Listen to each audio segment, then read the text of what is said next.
دوستو، مجھے ابھی تک اس شخص سے ملنے کی خواہش ہے جو پرفیکٹ ہے اور جسے اندرونی سکون کی دولت بھی حاصل ہے۔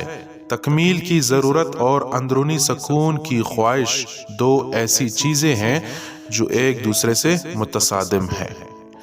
جب کبھی ہم کسی چیز کو ایک خاص انداز سے حاصل کرنا چاہتے ہیں تو اہم بات یہ ہوتی ہے کہ ہم پہلے ہی ایک ہاری ہوئی جنگ لڑ رہے ہوتے ہیں، بجائے اس کے کہ جو ہمارے پاس ہے اس کے لیے ہم شکر گزار اور مطمئن ہوں۔ ہماری توجہ اس بات پر ہوتی ہے کہ خرابی کہاں ہے اور ہم اسے ٹھیک کرنا چاہتے ہیں۔ جب ہم اس خرابی کو ڈھونڈنے میں بھی ناکام ہو جاتے ہیں تو ہم غیر مطمئن اور ناشکر گزار بن جاتے ہیں۔ یہ تکمیل کی خواہش خواہ ہماری اپنی ذات سے متعلق ہو، مثلاً ایک درہم برہم حالت میں الماری، کار پر خراش، کوئی نامکمل مقصد، یا دوسرے لوگوں سے متعلق پرفیکشن کی خواہش ہو، مثلاً ان کے بولنے کا انداز، ان کے رہنے کا طریقہ یا ان کی شخصیت۔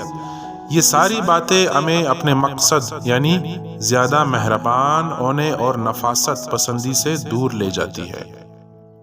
آپ کی یہ حکمت عملی آپ کو بہترین کارکردگی سے روکتی تو نہیں، تاہم ہم کچھ باتوں پر ضرورت سے زیادہ توجہ دے کر انہیں اپنے اوپر مسلط کر لیتے ہیں۔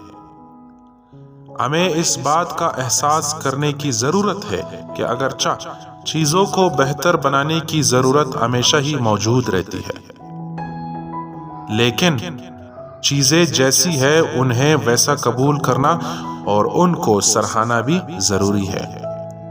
اس مسئلے کا حل یہ ہے کہ آپ نے خود کو اس عادت میں مبتلا ہونے سے روکنا ہے کہ چیزیں جیسی ہے اس سے بہتر اور اچھی ہونے چاہیے تھی۔ نہایت نرمی سے خود کو اس بات کا احساس دلائیے کہ زندگی اس لمحے میں جیسی ہے وہ بہت اچھی ہے۔